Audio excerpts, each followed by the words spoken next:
Mars media நேயர்களுக்கும் அன்பர்களுக்கும் இந்த நாள் இனிய நாளாக அமைய எல்லாம் வல்ல இறைவனை பிரார்த்திக்கின்றோம். இந்த சேனல் உங்களுக்கு பிடிச்சிருந்தா மறக்காம சப்ஸ்கிரைப் பண்ணுங்க, ஷேர் பண்ணுங்க, லைக் பண்ணுங்க, கமெண்ட் பண்ணுங்க. எனதுரிமை கன்னிராசி நேயர்களே, இந்த பதிவில் நம்ம என்ன பார்க்க போறோம் அப்படின்னா 2024ஆம் ஆண்டு ஜூலை மாத ராசி பலன். இந்த ஜூலை மாசத்துல உங்களுக்கு எந்தெந்த கிரகங்கள்லாம் அற்புதமா வேலை செய்ய போறது, எந்தெந்த கிரகங்கள் மூலமா நீங்க கவனமா இருக்கணும், பரிகாரமா என்ன பண்ணினா ரொம்ப விசேஷம் அப்படிங்கறத பத்திலாம் நம்ம இப்ப தெளிவா பார்க்க போறோம். முதல்ல உங்களோட ராசிநாதனும் ஜீவனாதிபதியுமான புத பகவான், அதாவது கன்னிராசிக்கு அதிபதியே பாத்தீங்கன்னா புத பகவான். அதனாலதான் இந்த கன்னிராசிக்காரர்கள் எந்த வேலையில இருந்தாலும் சரி, அதாவது எந்த தொழில இருந்தாலும், ஏன்னா அவங்கவுங்களோட ஜாதகப்படிதான் அவங்கவுங்களுக்கு உத்தியோகம் தொழில் எல்லாமே அமையும். எல்லாருமே பெரிய அறிவுஜீவியா இருப்பாங்க, படிச்சு முடிச்சுட்டு பெரிய லெவல்ல இருப்பாங்கன்னு சொல்ல முடியாது. ஏன்னா புதன் அறிவுஜீவி. அதுக்காக புதன் ராசிநாதன் அப்படிங்கறதுனால கன்னிராசியை சேர்ந்த அனைவர்களுமே பெரிய படிப்பாளிகள், பெரிய ஒரு அறிவுஜீவிகள் அப்படின்னு சொல்ல முடியாது. ஆனா அறிவுஜீவிகளா இருக்கிறதுக்கு வாய்ப்பு இருக்கு. ஏன் அப்படின்னா உங்களோட ராசிநாதன் அப்படிங்கறதுனால ஜாதகம் ஜனனகால ஜாதகத்தை பார்க்கணும், அந்த வச்சுதான். மற்றபடி ராசிநாதன் ஜீவனாதிபதி அப்படிங்கறதுனால இந்த கன்னிராசிக்காரர்களுக்கு எப்படின்னா எந்த ஒரு வேலையுமே அற்புதமா செய்யணும், அதன் மூலமா நம்ம ஜீவனம் அற்புதமா இருக்கணும் அப்படின்னு நினைக்கிறவங்க. அதனால எந்த ஒரு உத்தியோகத்தையும் அருமையாக செய்யக்கூடிய ஒரு ஆற்றல் அவங்களுக்கு இயற்கையிலேயே இருக்கும். அந்த வகையில் இந்த புத பகவான் எங்க இருக்காருன்னு பாத்தீங்கன்னா லாபஸ்தானமாகிய 11ஆம் இடத்துல இருந்து உங்களுக்கு சில நன்மைகளை கொடுத்துட்டு இருக்காரு. ஓரளவுக்கு நீங்க இப்படி பண்ணு அப்படி பண்ணு அப்படின்னு. அதே மாதிரி உங்க தொழில் வியாபாரம், அதே இந்த கூட்டு தொழில், மற்றபடி உத்தியோகம் எல்லாமே உங்களுக்கு லாபமா போயிட்டு இருக்கு. நல்ல விதமா ஒரு உயர்வுகள் கண்டிப்பா வந்துட்டு இருக்கு. 27/2024 இருந்து இந்த புத பகவான் வக்ரகதி அடைகிறதுனால இதெல்லாம் நீங்க கொஞ்சம் கான்சென்ட்ரேஷன் நிறைய வைக்கணும். அதாவது தொழில் வியாபாரத்துல கவனமா இருக்கணும், உத்தியோகத்துல நீங்க எடுக்கிற காரியங்கள்ல கவனமா இருக்கணும். 2-9 குடை அதிபதி சுக்கிர பகவான். இந்த சுக்கிர பகவான் உங்களுக்கு பெரிய அது ஆசீர்வாதம். இந்த சுக்கிர பகவான் உங்களுக்கு தனவாக்கு குடும்பஸ்தானாதிபதி, பாக்கியாதிபதி.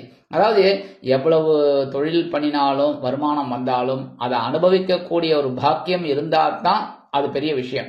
அந்த வகையில் இந்த சுக்கிர பகவான் உங்களுக்கு அமைஞ்சது ரொம்ப பெரிய விஷயம். இந்த சுக்கிர பகவான் எங்க இருக்காருன்னு பாத்தீங்கன்னா மாத ஆரம்பத்துல ஜீவனஸ்தானமாகிய 10ஆம் இடத்துல இருந்துட்டு சில பொறுப்புகளை வாரி வழங்கிட்டு இருக்காரு. இப்படி எல்லாம் பண்ணு, அப்படி எல்லாம் பண்ணாத அப்படின்னு சொல்லிட்டு இருக்காரு. நீங்களும் பண்ணிட்டு இருக்கீங்க. கண்டிப்பா அதற்கு உண்டான உயர்வுகள் வரும்.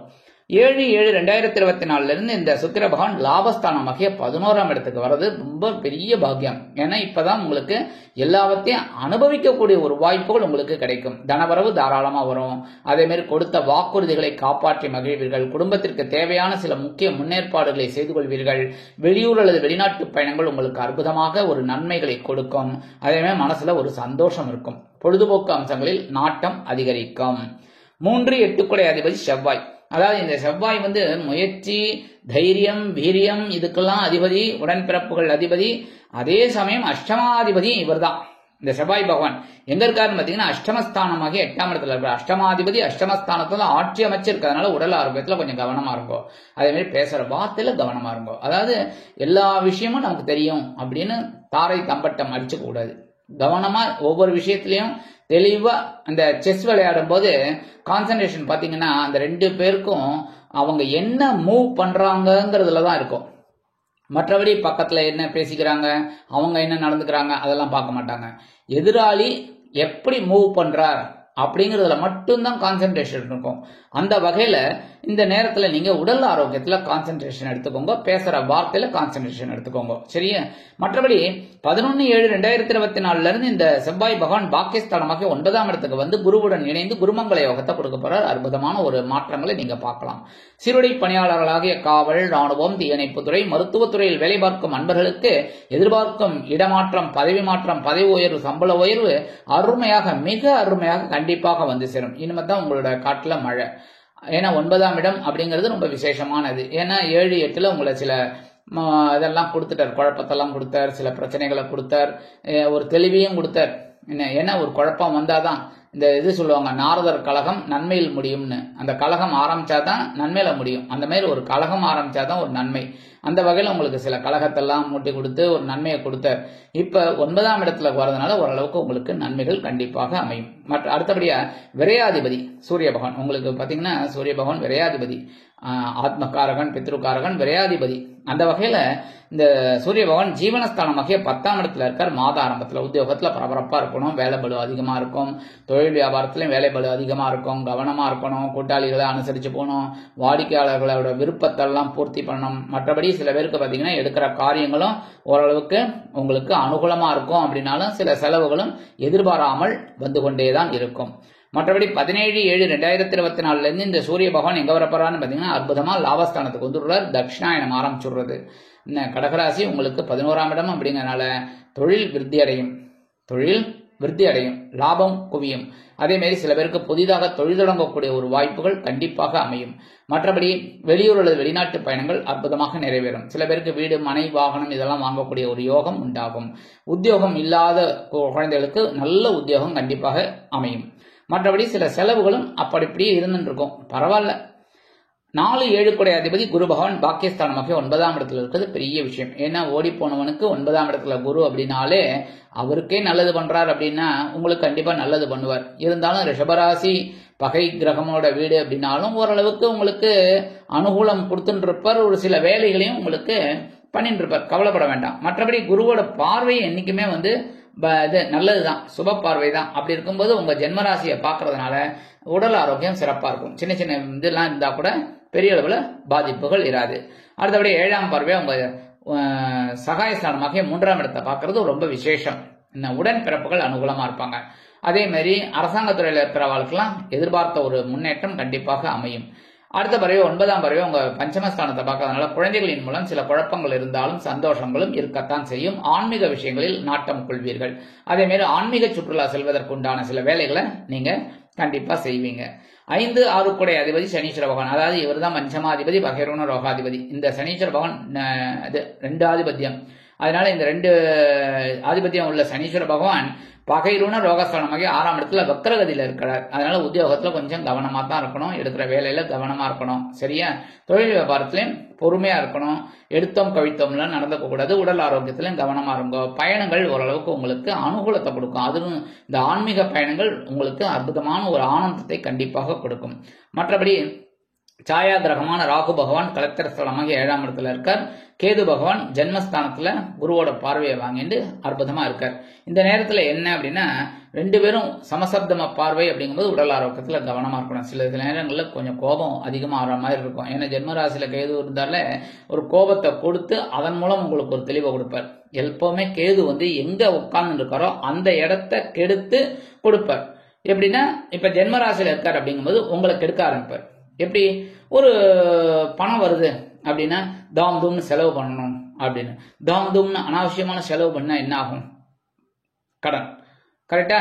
வருமானம் அதை செலவு பண்ணா கடன் வாங்குற மாதிரி இருக்கும். ஏன்னா செலவு அதிகமா பண்ற மாதிரி இருக்கும். அப்ப கடன் வாங்கினா என்ன ஆகும்? கடன்காரன் கத்தின்னு இருப்பான். உடனே என்ன ஆகும்? கடன் அடைக்கிறதுக்கு ஒரு வழி தேடிட்டு இருப்பீங்க. அதனாலதான் ஜென்மராசியில இருக்கும்போது நீங்க உடல் ஆரோக்கியத்துல கவனமா இருக்கணும், எடுக்கிற காரியங்கள்ல கவனமா இருக்கணும், மற்றபடி குடும்பத்துல ரொம்ப கவனமா இருக்கணும். ஏன்னா 7ஆம் இடம் ராகு உட்கார்ந்துட்டு இருக்கார்.